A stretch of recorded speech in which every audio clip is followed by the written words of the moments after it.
So thank y'all so much for being a part of this. This is the April showers. Give me my flowers, and I'm so thankful and honored that y'all could be a part of this. So I know you're not crying. Oh, but I will.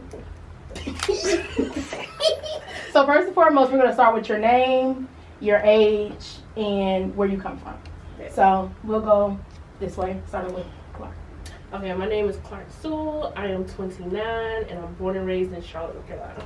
My name is Jasmine Tillman. I'm 31, and I'm from Charlotte, North Carolina. My name is Mayhana Simone Donovan. I'm the big 30, fresh 30, just turned 34 days ago, and I'm born and raised in Charlotte, North Carolina. Shakayla Brown, 29. I was born in Andrew, South Carolina, but raised in Charlotte. Okay. How did this place shape y'all? So I know a lot of y'all are from Charlotte, and you're from South Carolina. So how did this place shape y'all? Y'all can just kind of chime in as you go. So for me, I feel like Charlotte made me like very down to earth, like a really mellow type of family oriented person. Like a lot of Charlotte, at least for my childhood, it was just very like family oriented, and we were just always in the city around like the culture, you know, and it really like formed me into who I am. Like you know, like if I was from New York, that's very fast paced. So I feel like that's how my life would be. But with Charlotte, everything was just like at an easy pace. Things were authentic, very cultural, around the family all the time. Blessed to have all my family here. So that's really how it shaped me, like very down to earth, mellow, and family oriented. It was like that back in the day. Now it's like growing. Now it might be a little ghetto. Now it's Charlotte. It's getting real ghetto. Sure, for sure. Charlotte. But to chime in on what you said, the way my upbringing, you know, shaped me more so than the city did. Mm-hmm. But, you know, it was how my family was raised. So, May being my first cousin, family oriented, definitely always together. But as far as the city shaping me, I think because Charlotte was such a growing city and it hadn't fully developed when we were younger, it kind of, you know, inspired my creativity as far as like wanting to be a part of its growth. Yes.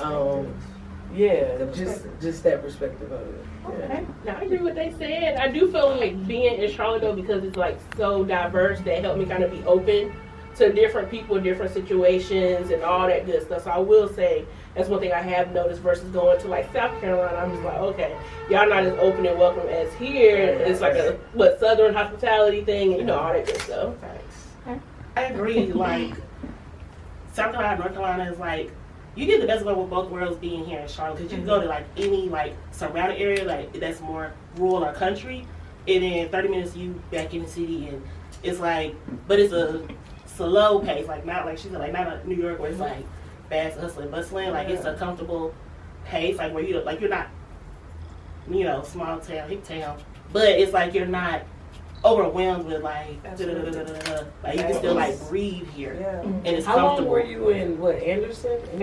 Yeah, I was born in Andrews, and literally like my father was in the military, so I was only there for like my first 3 years. Went to Texas, came here, went to Virginia, then came back. So I once kindergarten, I've been here since that point, like kindergarten on. Oh yeah, You're a Charlatan. Oh, yeah. You were from Charlotte. What do y'all do for work? That's a loaded question. Y'all can just chime in. I'm a lead. That's my title. I'm a lead technical specialist with Spectrum. So we have like, you know, teams, like, so it's our business class technical support is the department. So as a team lead, I essentially just like help the overnight team with escalations, tickets, questions that they have, like in doing whatever they're doing on the phone. Okay. So You get deals with Spectrum? Girl, absolutely, I don't pay. Yeah, that was a blessing. So I am I got goosebumps with that free right. We get a little deal. We'll talk after the interview. But I am a behavior management interventionist. I do that at an elementary school in Rock Hill. So I work with kids from kindergarten to 5th grade, just dealing with behavior issues, mental issues. I'm just a consistent person if they need to talk, if they have feelings, if they just need a break. You know, like kids go through a lot of things, and I've realized working in this field that they go through way more things than I have been through in my whole 30 years. So it's important to have people, you know, so that's what I do. And I also, I have my own business. It's called Speak Life. which is just talking about the tongue and how powerful it is in the mind. And, you know, what you say goes, what you think goes. So I have a whole brand on that as well. So, you know, period. Do you use that business to kind of meet your kids where they are? Absolutely. In a sense? Absolutely. Like, it's honestly like I know God placed me there. When I kind of started Speak Life when I started working in the school system. And whenever I deal with my kids, like, I make sure everything I say to them is intentional.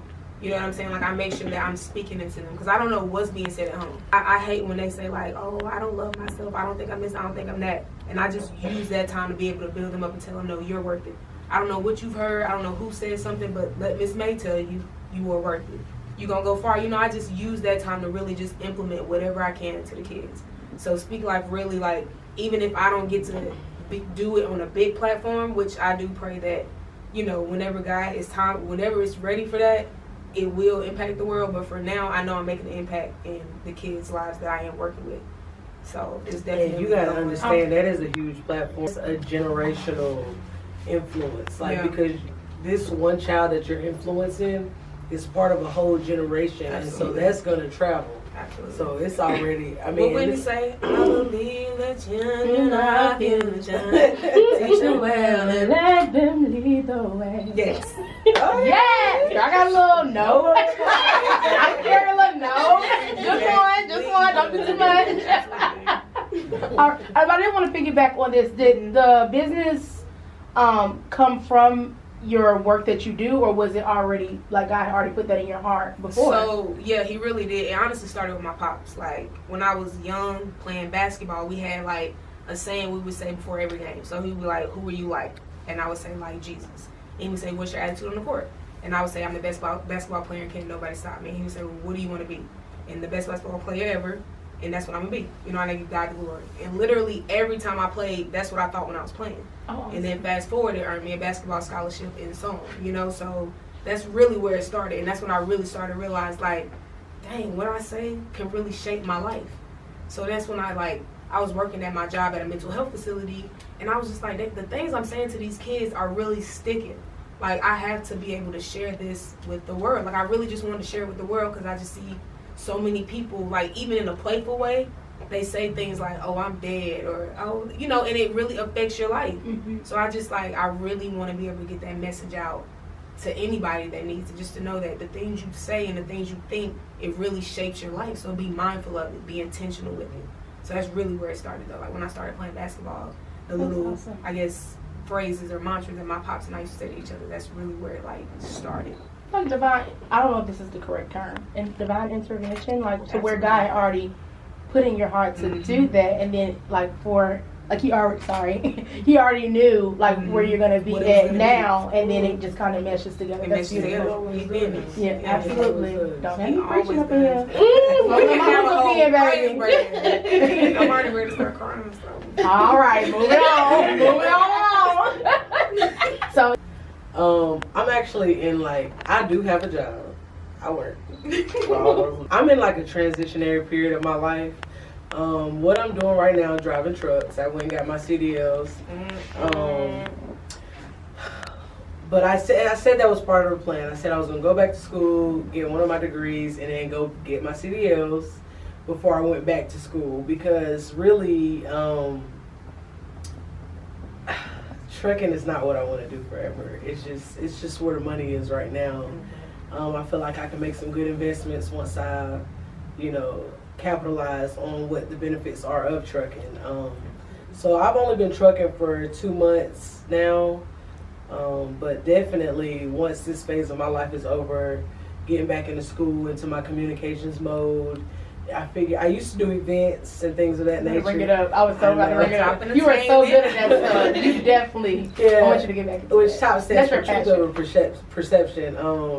But I figure, you know, once I went back to school for communications, I would be willing to start giving speeches and putting on seminars and maybe even conferences on a much grander scale.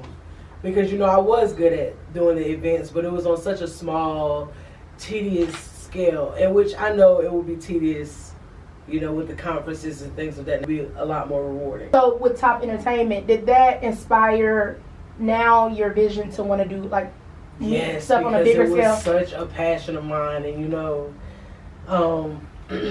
there was a hard period for a lot of us that was really the reason why I just kind of stopped doing everything, you know, and getting back to myself has been a process, and it's honestly a process that I'm just starting to, you know, trail, because golly, I just, you know, your world stops and you don't know how to move.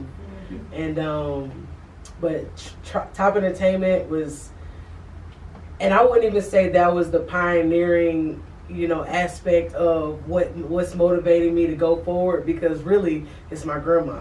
And you know, I always said, doing events with her and being the vendor at the event with her, I always used to say, like, Grandma, I want to put on the event where I'm bringing the vendors. You know, I used to always tell her that, and that's what really drove that passion. So Top Entertainment, you know, carried it further for a while, and then, you know, that came to a halt. But the passion still lies in being able to curate those various events. And now that I feel like I'm growing and I'm getting older, just being able to speak to different things, and not necessarily being a motivational speaker, but just, you know, a public speaker on different bases, or, you know, different topics. So it really started from childhood. I didn't know that. I thought For that's sure. Pulling up to the event, setting up the event, and we're setting and up. y'all been doing that since y'all were like 7. Might have been child labor. I mean, the amount of times we rode in the back of that big yellow truck. Oh man, we know that big yellow truck.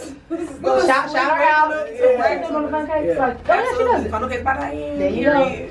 The drive, the passion for events, and, you know, just coordinating a grand thing. You know, like for now, thinking about the funnel cakes, it's not small, but it's just one part of the event. So I've always aspired to do something on a larger scale, and that being bringing together the whole event, coordinating the whole event. So Awesome. You're really good at that stuff too. I You're a good appreciate that. speaker too. Like, you know how to talk to people. Thank Me, you. somebody say, "Hey," I'm like, "Merry Christmas." I'm like, "Hi, what do I say?" No. So I do speech therapy. So I'm a speech therapist assistant and work with kids from like newborn up to, I think my oldest is like 14, I think. So I do that, go to their houses, go to daycares, all that fun stuff. That is fun. So it sounds like all of y'all like impact your community in some sort of way. So that's wonderful. That's about the impact. Express themselves. What is it that? So it's kind of a little bit of that. Majority of it is like trying to get them. Okay, so you have your nonverbals that can't talk, trying to get them to talk, even if it's not verbal talk like we talk, and if it's sign, or if it's like a communication board, communication device, all that stuff. Okay. And then you have some that are talking, but they need help with their articulation, or with their reading, or they might be like dyslexic, you know, little things like that, or even stutter and trying to help with that. So it's just, I mean, it's like a range of. I know that's stuff. rewarding. Yeah, I know that it so is. It rewarding. is. And I actually was in speech therapy myself, so like that stuck with me. Like I used to stutter really bad. People Parents wouldn't used to even. not even talk. I used to stutter really bad. Like I'd be like, ah. My mom used to get embarrassed. She wasn't embarrassed by me, but she was just like, I'm getting loud. I was like, ah. So I couldn't get ah and like form a sentence. So like that has shaped me forever. It shaped me forever. And you know, like, honestly, like, to touch on that, God, Paris, like Meme said, you used to didn't talk. You used to be so quiet. So shy. And I was really shy. You out here putting on production. Ooh, baby, don't be too And much. like, so it's just a beautiful thing. Yes, and it like, is. wow. I can talk to y'all for hours. I'm I telling just wanted to get y'all favorite color. What's your favorite color? Because I feel like that kind of speaks to your personality. Absolutely. So, Because pink. You were the right person. right. All the vibes. I got a few favorite colors. Oh, Lord J. Okay, so lime green speaks to my personality. Red it's like a childhood favorite color because growing up, red, black, and white were like the colors to wear. Oh yeah, it was. You know, It was. so red and then black. Of course. Always. You know. I think that's Mayhana's favorite. So Were you done? I'm sorry, Jess. Were you done? What you saying? Were you done? Yeah. Oh, I was okay. done. So my favorite color used to be yellow because I was obsessed with Tweety Bird. She got a bird 1 year for Christmas. Y'all, I got that bird. Listen, I got that bird. I thought it was gonna like me immediately. It did not. I took that bird back and got some black The forces. next day. Girl, not the black forces. Oh, baby. It's back in life. 2000. The Oh, black yeah. forces hitting.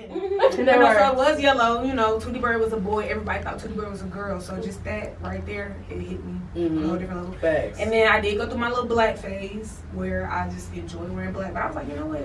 Black Let me is not wear sexy. black. Is very sexy. I loved it. But I'm also like, I'm not limited to just that one color. So now I'm very like earth tony obsessed. Like I love the nudes, the off whites, the navy blues, the forest greens. Girl, them all the colors. Chill, I got earth tone. That's me now, earth tones. I feel like I know what she going Man, with. I'm a pink girly. I'm a big girl. Okay. Right. Y'all can get like AKA or something. What is your relationship status? Yikes. Oh my. That's a loaded question. You're in my business. So my relationship status is understood. Yes! No. Let me explain. That's some deep shit. So we not together. We not together, and it's not complicated. We just have an understanding. What is And I understood? honestly No, just it's realized at this grown age, like people are so quick to put like labels on Yep. something or pressure on something where it shouldn't be. Like if you enjoy somebody's company right now, Speak. just be present and enjoy that company. And we have a really great understanding. The person I'm talking to is older than me, so they really hit me the game. Just a little 3 That's years, cute. not too much. I like the label. So Like it's just understood, and it's a very good place to be. Because when it's time, that's where we gonna be. But for right now, That's great. we just understand each other. That is That's great. good. It takes time to get to that level. Because honestly, when I was dating my husband, my dad was like, slow down. He was like, if it's meant to be, y'all would just flow. Like, you don't have to put any labels on it or anything. Like, y'all would just know. And that's pretty much what happened. But I mean, I still got a label. But That was my next question. So, like, when do you put when is the time to just back? Okay, this ain't no label thing. Yeah. And because at some point you got to put a label to it. yeah, that is true. Because baby, I'm not sitting forever. I think like I'm 29. Baby, I'm sure. finishing on up. For sure. But it works. It works. Like I said, that's the big part about having an understanding. Like I know where she is and she knows where I am. So if it ever gets too much, we have such good transparency and communication that it will be able to move from that area if we need to, or be able to back up if we need to. But for right now, we both are in a place where we're both trying to grow. We both trying to figure stuff out. So we don't need that right now. So it's just good to have that understanding. And I know I got this person in my corner. Okay. When so it's just literally like understood. And you can sit back and That's observe healthy. them. But I didn't mean That is to so healthy. interrupt you. What Oh, no, else you're were you saying? No, that was it. Oh, I was okay. just saying, like, what you said, that's So very true. her status is married. Married. Goals. Baby, what a ring. If he could, he would. Period. Jazz. Oh, Lord. Let me turn my stand around. Wait a minute. We got to do a part 2. Huh?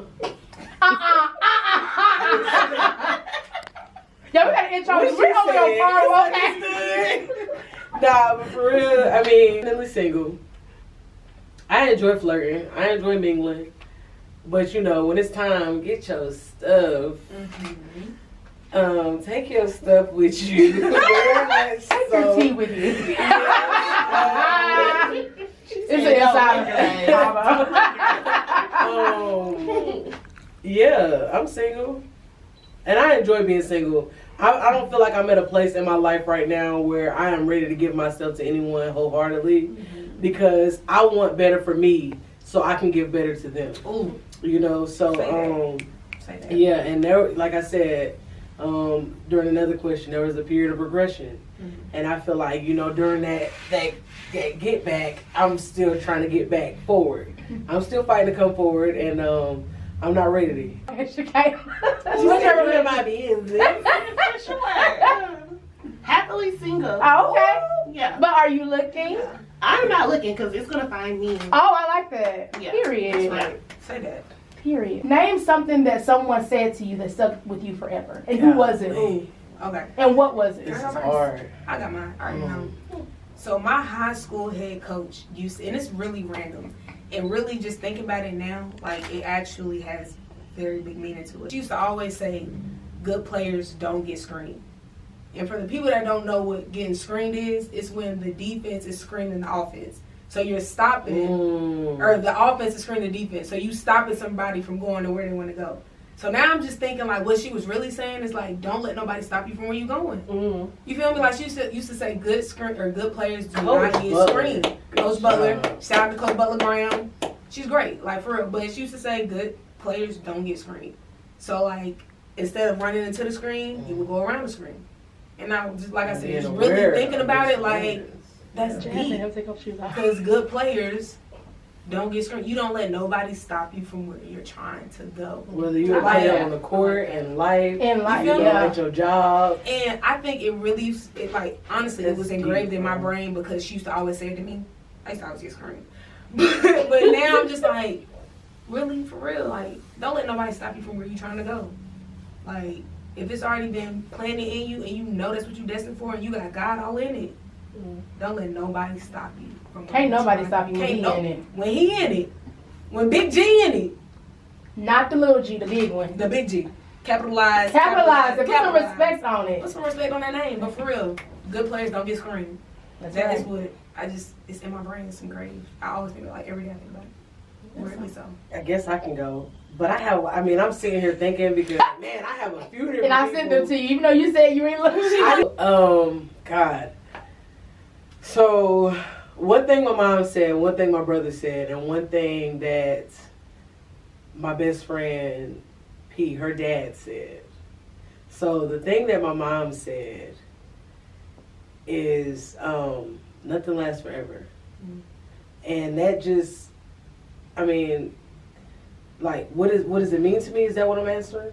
Yeah, like, how did it stick with you? How did it stick with you, and how did it stick with you? Well, one, it challenged me because if I want something to last, I'm gonna make it last forever. And also, it just kind of reminded me to make the best of whatever it is, whatever the thing is, a sense, or have that intention anyway. One thing my brother said, and will I'll forever stick with me is, don't ever let them see you fold. Because, people use that. And they abuse that, and it's just like playing tongue and letting somebody see your hand, not being able to keep yourself together. Oh, you know what? I guess that brings me back to what my mom used to say. It's a time and a place for everything. That is so true. God, my mom used to say so much. Old gems. But yeah, and that's pretty much self-explanatory. Like, there's a time and a place for everything, and my brother piggybacked off of that. Never let them see you fold. And what P's dad said was, it'll get greater later. And he just recently said that we were at her wedding dinner, and we were talking, and he was kind of letting me in on, some of the things him and his wife, had to go through. And she actually said it, but he, enforced it and was saying that he would always say, it's going to get greater later, baby, just relax. And so whatever you're going through right now, as long as your mind is set on bigger and better things, it's going to get greater later. And that's why I try not to beat myself up about, just the things that I've had, had to deal with, or the turmoil that I've dreaded, because it's going to get greater later. That's right. And as long as I want it, I'm going to get it. That's right. And it may not feel good at that moment, but it's like it makes up for the entire story. Absolutely. That makes sense. Yeah. Big picture. Good stuff. Anybody else? No. All right, hold your hands out. Okay. Now taste it. Go ahead and taste it. Fix your face, Shakayla. She ain't even tasted it yet. Oh, this tastes like. Okay, I was trying to. Okay. What Babes, this gives Jamaica. It's giving me nostalgia. Like I feel like I'm drinking the juice out of a juice cup. Like the juice cups where you have like the pineapples in it, the pears, the little juice cups that you get, and then you drink with the foil top. Absolutely not. The plastic juice. I mean, not juice cup. That's what I'm saying. The high fruit cups. No. Capri Sun. Fruit cups. Girl, get it together because you was nowhere close. But okay, so when you say that, what emotions do you feel? George Mayhana, so you gave me a viewpoint of like what you see when you drink it. But what emotions do you feel when you drink it? Hold on. What emotions do you feel with that picture that you painted for us? I feel kind of sad. I'm not gonna cap. Not in a bad way. It's just like life happens so fast. It happens so fast, and I really I miss being able to be around all my cousins all the time. And like all my family. You know what I'm saying? Like I miss it. We used to be together all the time. Like every Halloween we go to my grandma's house and have a whole trick or treat. Like so it makes me kind of Mary crib. You know what I'm saying? We used to have sleepover and that's why I just want to say I'm really blessed to have the childhood I had because it was so filled with like love and just fun and family. So it really kind of made me sad because I miss it. And then now I'm paying bills. That is depressing. So it makes That'll me a with little your sad. face up right there. It makes me a little sad. Cry. But this juice good though. If it had a little tequila in it, Girl. La. Okay, what about the rest of you? What emotions do you feel when you what place does it take you when you drink? Okay, so what emotions do you feel with that? I feel lit. Like I was lit in Jamaica and I feel lit. I feel it is definitely missing a liquor, but like it's like chill lit vibes. Yeah. Okay. Chime in. No pressure. Well, I was saying it reminds me of the beach. Mm-hmm. So I'm just like, okay, something tropical, whatever. So it makes me feel relaxed, happy, like in the moment.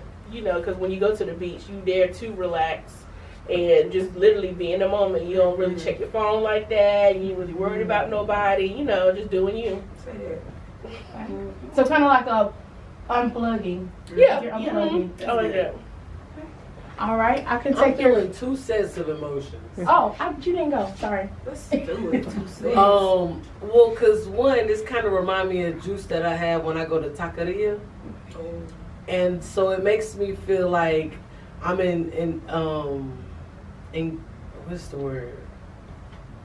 I'm experiencing a new culture. Mm-hmm. Something that it is indigenous to, I guess, how they eat and drink. I feel like I'm experiencing something of an indigenous culture. Okay, but then I also kind of feel like exotic. Then She feeling Puerto Rican. Yeah, It's giving sexy. But then I also kind of feel like this is something that I've had at my grandma's house when it was a little bit expired. That is expired. That's Drink or eat something expired at your grandparents' house. Yeah, so it was the only juice that she had. in the back of the fridge. In the back. Yeah, when I was thirsty, I didn't want no water. And so this is giving that nostalgic feeling. It's good. It's just giving me my grandma's house. It's giving Miss Diane for sure. Because my grandma, she always got different juices. Come here, Mama. Exactly. It's tasty. Come here. You better drink it. Come here. I said, come here. Okay. Absolutely. You know your auntie. You know exactly what this is, don't you? Okay. It's giving me Go ahead. Go ahead. It's giving me outside hot. Our parents won't let us come back inside because we Y'all go ahead and outside. It's giving Fairfield State first year jungle juice. It's giving jungle juice. Okay. This gives low budget. Like this is our freshman It year. gives low budget. Okay, so I feel hungover when I'm drinking this. I thought we were supposed to drink. You didn't drink those shits, girl. It's Oh my god! Drink the whole thing though, because I feel like I need to take that edge Is off. it alcohol in here? It gets low budget liquor. I imagine this would Mad It's Dog giving taste Hawaiian Punch in Amsterdam. Or not Amsterdam, or like Yeah. So when I taste Burnett's or something. It's expired. Is that what this is? Fancy, okay, we are very classy. Well, I gave y'all a straw because y'all so classy. I said, ladies, when I drink from the taste straw. it, it's definitely giving freshman year in college. For sure. I don't know what I'm Yes. drinking. Yep. I'm away from my It parents. feels I'm safe. drinking whatever. Yup. It's giving a big old. But when I smelt it, Yeah, it smells really good. it smells great. It's smell really giving a little bit of complete taste. sign. Lord have mercy. I want everything. So what Just what emotions do y'all? Cause y'all Hungover. She's very adamant. Deceit. Hungover, headache. okay. I want my mommy. Oh, What you say? I look like a cheap hoe. Like sweaty when I'm drinking this. Girl, wow. Jazz, what you were saying? Nah, but for real though, like when I drink it, let me see. She said it feels sweaty. Betty. Yeah, I feel like appreciate me. Don't give me this. Just give me that. I know my self-worth. Yeah, I know my words. Yeah, So it's giving low vibrations. yeah, it's giving low vibrations.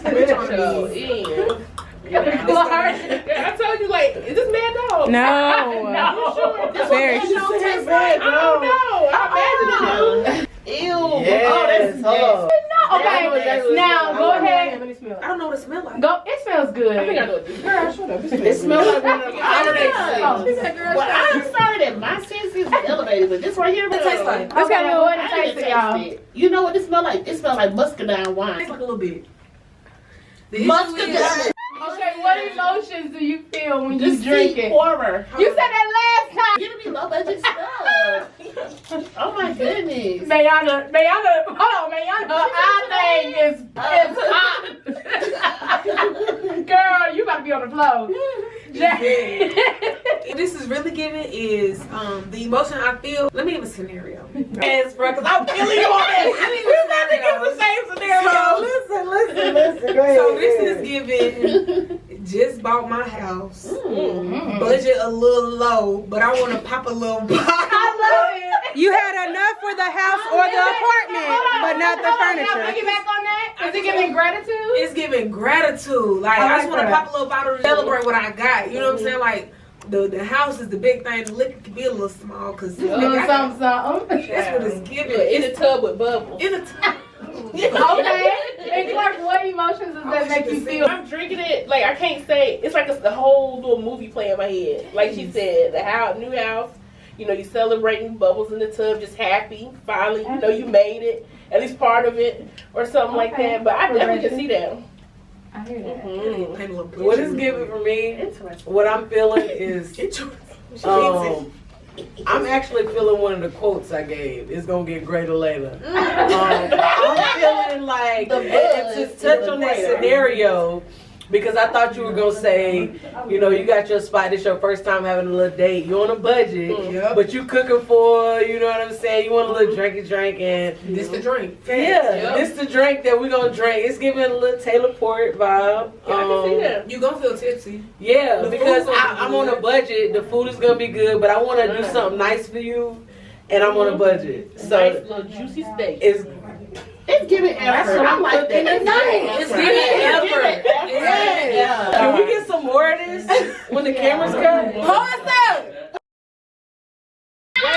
Y'all, pay attention. 1, 2, 3. Smell it.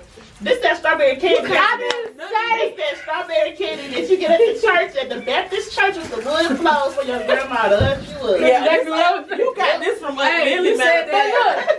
You said that. But look, what You got it from Aunt emotions? Lily. What emotions do you feel or come to mind when you think of that picture? I think it is. Yeah, put it in your mouth. Reminds me of. You hear me? This reminds me of vacation Bible school, like going to my grandparents in the summers. Me and my sister would go, and this reminds me of vacation Bible school. She'll make us go to. Okay. It made me a little happy for real. Like back in the day. This is some good nostalgia, like early 2000s.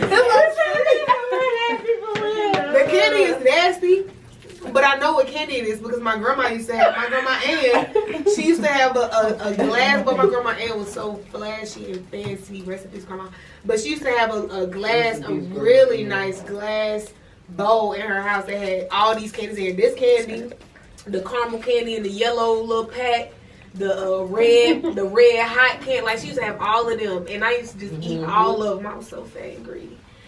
And this nasty, but that's what it made me remember. And I just be ready to be so sad.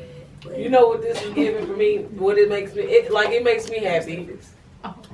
It's like a bittersweet thing for me. Because you know when you go trick or treating, you get all of this candy. You eat all the good candy first, and now you at the end of the candy basket with all of the okay candy. This giving the okay candy. at the end of the So I'm at the end of my candy basket for Halloween. facts. But it's sweet, it's candy. But at the same time, it's just giving me the bottom of anybody's grandma's purse. Because if you ask for Aunt Lily for some candy, or my grandma, Absolutely. they gonna pull out something like Any this. of them sisters right there, Kirkpatrick Like sisters. Mary, Any of them, they gonna give you this. Aunt Leanne would have gave it to us. Aunt Leanne probably would have been the first one to give us this. It would have been a little stale, but. Aunt Leanne, she probably would have been mad that we asked for some candy. But she Rest would have gave us some Rest candy, up. for sure. She definitely would have. But yeah. Because what your Aunt Lily say, what your grandma say, you gotta have a piece of candy. Absolutely. You gotta keep Gotta that have a in piece of That means candy. your breath should never stink. Hey, Clark. Does this have the little, Okay. Jasmine. it's got the little gusher middle. Yeah. Okay. They always. This one already? Girl, She too ready. I'm already cheap liquor, y'all. Is there like a trash can? Because I'm really sucking on it. Put it in the paper. I ripped it like into pieces. Girl. That's your fault. Wait a minute. You nasty. Babes, I'm the Clark, smart what it make one. you feel like? Now looking at me through your blind mouth. Clark. I don't know, like it tastes like cough drop to me. It's No, it giving. don't. It's giving. No, Clark. I want them kind of cough drops. You pay $15 for your cough drops. Them They Breeze taste like cough this. drops is busting though. I can do it. You got the expensive cough drops. You got to try J brand. Give me the one. So this is the last segment. So when I bring this around individually, just give me one emotion, like one word for the emotion that you feel when you smell this. I don't even know. Come on, Clark. Give us some. No. Cause I wanted to say like an old man. That's it. That's the one. Oh man, I don't Yeah, but what does an old man feel to you? Like When you think, is it like a little old man or like he got yeah, his- like a nasty old man, like get out my face. So now we're smelling perverts. Hold on. Okay, Jess, I'm to you. Wait a minute. He always gotta be the one. Let me smell it one more time. You like it. Because, when I get older, this might be something I put on. I ain't no pervert, though. What is giving? It's giving, like, a grown man's car, like an old school. I like old schools and shit, but if my car smelled like that, I had me a 69 F100. Jess, we said one word, babe. Oh, okay, old school. Okay.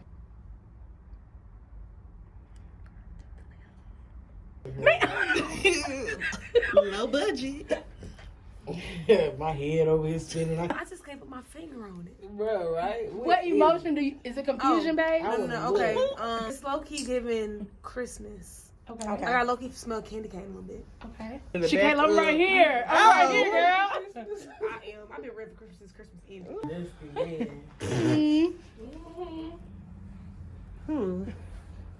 Yo, like- and I'm gonna just say it do smell like. Candy cane. All right, so we are now down to part 3. Okay, what event shaped your life forever? That's deep. It's a few, but I will say the most recent one was my mom being diagnosed with cancer. That shaped my life forever. And how did it shape? How did it shape you? Like what? Honestly, it shaped me into reality. Like, we are not invisible. My parents are not invisible. My grandparents are not invisible. Like, it honestly shaped me into reality.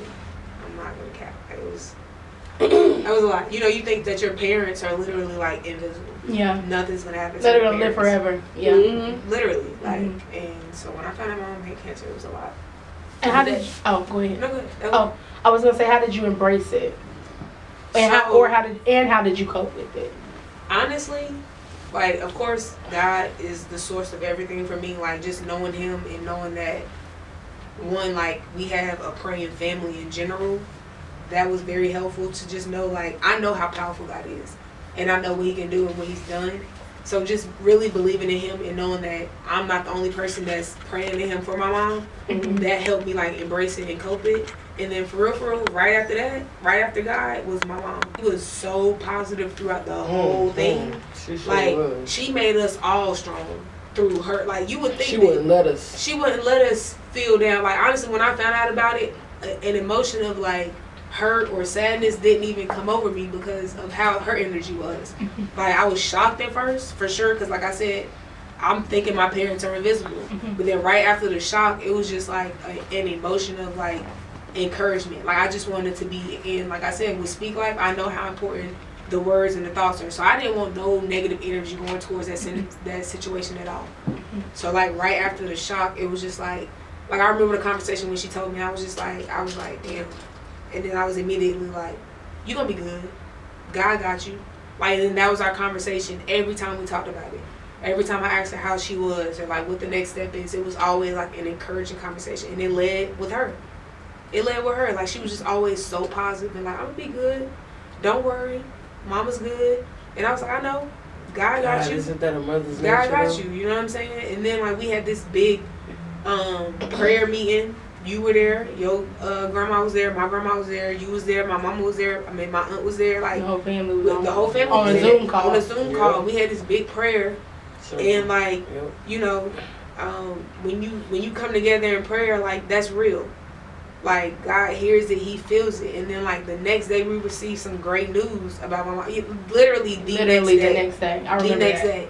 So, like, honestly, just knowing that we have a relationship with God, knowing my mom has a relationship with God, my dad, you know what I'm saying? Because he was right there beside my mama praying over her.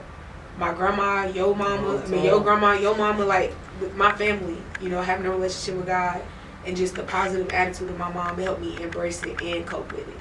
But that honestly, like, shaped my life forever because I'm just like, damn, we really got one life to live and anything can happen. So just live it and don't take advantage of it. Like, just be intentional in everything you do because it can change just like that. I was literally doing something and then my mama called me and told me that she was diagnosed with cancer. Like, it happened in a second. You know what I'm saying? That's how fast life can change. But it really shaped me. Like, and when this happened, what do you think your superpower was? Did you embody it? Or how did you embody that superpower? What was it and how did you embody it? So, like, this is not like a traditional or stereotypical, or I don't even know what word to use for it, but this is not like a usual superpower. But I really feel like the superpower that I embodied through this was positivity. Because it's so easy to cling on to negativity when anything bad happens in your life. Like, it's so easy to. But through this, like, I just gained so much positivity. Like, and just wanting to embody that in everything I do. Because what is a negative mind going to give you? It's going to make that shit worse. And I didn't want nothing worse happening to my mom than what was already happening. So I just had to be positive through it all. And that literally just, like, if I could fly off of positivity, bitch, I would have been flying. You feel me? Because that's how positive I was towards the situation. Because I didn't want no negative energy going towards my mom. Because if you bring in negative energy, like, that could literally affect her process in this cancer. And I just wanted her to be healed. So I had to be, like, positive through it all. And, like, literally, like, that was the superpower that I think I gained, she gained, my whole family gained. We just had to be positive through it. It was no room for negativity. And it's so easy to be negative in those situations. So I really feel like that was the superpower that we all gained through that situation. It was just positivity. Okay. Moving on. That was great. Thank you for that. Love you, mommy. Of course. Anybody else want to chime in or go? You know what? Absolutely. There was a shaping of my life, and then there was a reshaping of my life. Mm-hmm. Because, you know, I think what shaped my life was when I got into the accident in Florida. And I lost my tooth from the root. And you know, after Literally lost her tooth. I remember. yeah, I went down a water slide, got knocked into the wall, lost my tooth from the root, and the most pain I ever felt. And then after that, you know, there was nerve damage that they couldn't diagnose. And so, you know, I was going and getting all these tests done. I had started getting spots all over my body. And then I had got diagnosed with alopecia, which I lost like 85% of my hair. So I just had like a patch of hair in my head. And I feel like that shaped my life because I had went through so much, but I was going through so much and I was getting through so much. And, you know, it was just one of those things where, like, okay, I didn't even look at myself as, like, the black sheep. I just looked at myself as, you know, one of the stronger ones. And, you know, one of the ones who, okay, this happened to me, but I got to keep going. That shaped my life in a sense of, you know, how much one can endure. Yeah. And still be prosperous. And, you know, just successful in their outcome. Of course, you know, losing my brother reshaped my life. And when I say it reshaped my life, it was crippling. Like, how do you walk? How do you talk? How do you be positive? Like, I didn't know how to be positive after losing him. So That's fair. yeah, God, and it was so many people, you know, that was in my support system that, you know, wanted me to be positive. And my mom, you know, when I had a stale face, her whole thing was, well, what's wrong with you? Why you looking like that? And I'm just like, I'm going through it. you know what I'm saying? Like, what you mean? And so, yeah, it was just one of those things, like, that completely reshaped my life. Dealing with that trauma came with a lot of paranoia and, you know, just suspicion when it came down to who, what, when, where, why, how, who else. I was watching the Power book with Tariq in it, you know, about whatever, and Mary J. Blige was asking someone who lost someone, like, when did it get better? How did it get better? He was saying that it never gets better. It gets diluted, but it never gets better.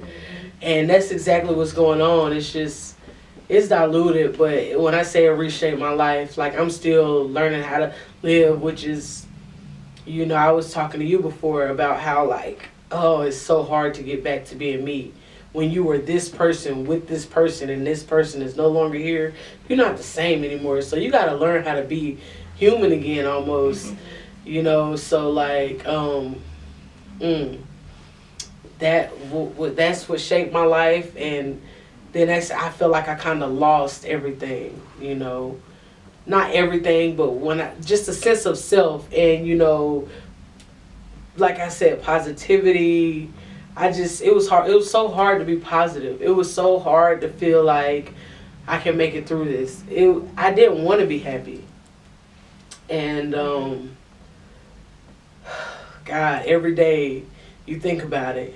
And you think about the things that might make you happy and they're not positive. You know what I'm saying? And it's a daily fight when it comes to how it's reshaped me. And It's heavy. it is so heavy. I just want to drop it all. You know, it's so heavy. Because it is an upward battle. You know, it is a battle. And you not going back to certain things, or not going back, but going to certain things to cope that you think will make you feel better. Oh, but there was that period, you know. But that's your past, babe. You're not there anymore. But as far as like what I look forward to, what gave me that superpower, his boys. You know what I'm saying? And really, like, not only did they give me, you know, mentally that reason why I felt like I can't let them down, you know, just everything my mom taught me growing up and how much she has taken on, and, you know, her losing her first son, her firstborn, her only son, you know, not letting my mom down, and knowing how much my grandma believes in me, and like, you know, just not wanting to let my support system down, even though that's all I want to do some days, you know. So this shit is hard. Do you think of it as like, as in a sense of like passing a torch over to you, like you feel like shoes has to be filled, or? Nah, I don't feel that way. I don't feel like I have to fill any other person's shoes. It's just the feeling that, damn, I gotta keep walking in these shoes. You know? And oh man, it's so many emotions that's wrapped around in that, because it's one thing, you know, to hope for the best of a situation and then not to have any hope left in the situation, you know? So, you have to be so strong all the time. So you don't really get this chance to feel your emotions. You just don't have that chance to feel this emotion. So, it's hard every day. But, you know, you just gotta keep it moving. You just gotta keep it moving. Anyone else want to chime in or share? Golly. It's okay. What event shaped your life? Oh, I didn't ask you. I think you touched on it a little bit. What was your superpower and how did you embody the power? Just not letting my family and my support system down. You know, the people who want to see me, you know, get better and be better, you know. And like I said, his boys, you know, because if I quit now, what do they have to look forward to, you know? Like, that was their daddy. Yeah. That was their superhero. So, it's just, it's conflicting. But, you know, it's just something it happens to everybody at its own time, you know? So, and, you know, one thing my mom used to always, like, and I hate to say it this way, but my mom, she's a realist, and she's always like, look, honey, we not the only person this is happening to. We got to keep it moving, you know? And as bad as I just want to just ignore what she's saying, that's the reality of it. And so I really just try to keep, you know, walking in these shoes for them, because, like, they're so resilient. They're so light and just happy all the time. Live Mario. Anyone else want to chime in? Thank you for that, Jess. Thank you. Thank you. Girl, give me your mask. I'm just in I mean, because I want to put It's April showers. Give me my flowers. Getting your You flowers. gotta see all the emotions.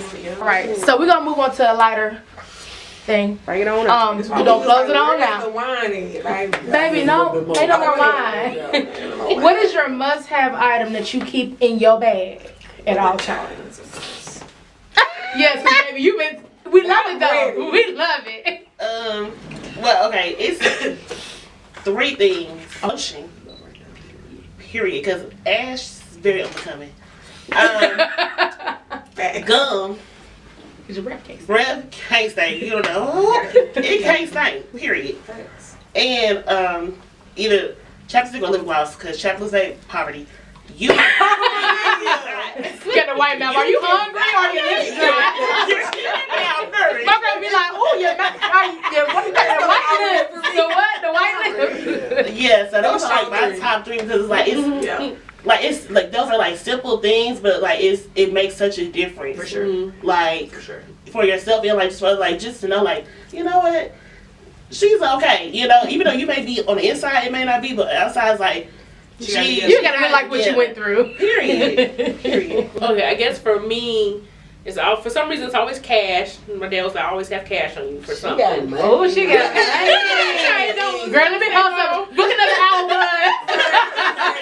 Dad, a phone charger. Okay, that makes Need your sense. phone for whatever reason. These are, And then the third one was kind of like, lotion, lip gloss. I always have those. okay. And you always got some sanitizer. Yeah, Wearing that bag. She always Everybody. For sure. Some sanitizer somewhere. Yeah. Yeah. I got it in my little Puerto Rico bag, baby. That's my keepsake. Nay, Jess. I don't carry a bag. Right. In your But bag. What I always have on me, where my water go? Thank you for ripping the label off because they don't sponsor. Absolutely, it's some water. I gotta have some water on me. I like being hydrated. Water is good for you. I keep some water on me. All the other things they said though is mad important. Like, I got that in my car, but what I keep on me, some water. I always got water on me. Last but certainly not least. All right, so This about to be a whole. first part of the clip, I pulled out my chapstick And you asked everybody. Lip and my shot. phone. I don't carry a bag like Mimi said. Gotta have my phone. Gotta have my chapstick. And my car is always near outside of like driving trucks. Yeah. Because I was asking, she gave me some lotion. That's her lotion. I need But in my car, I always have a picture of family. Like I always have pictures. Like my grandma, she is quick to pull out a big ass bag What you of talking everybody's pictures. From the Trash time. bag. I mean, Oh, she got a trash bag. My grandma got a comforter bag. yeah. You know what a comforter is? the sisters got something. Yeah, like The sisters got a so, bag. like anytime, and we're always taking pictures. God, we are a picture taking family. It's almost annoying.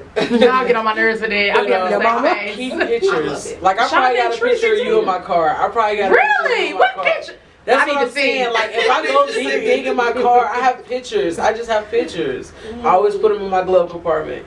Cause like when I start getting in my head and I don't have an outlet, like I'm not talking to myself or I'm not talking to anybody, when I just want to feel that happiness, I just pull down the visor, look at the pictures, or just. That'll give me instant happiness. For sure. So despite like how much distance I wanted from my family or needed for that matter, I always keep them close. Absolutely. I always keep them close. Absolutely. Awesome. Yeah.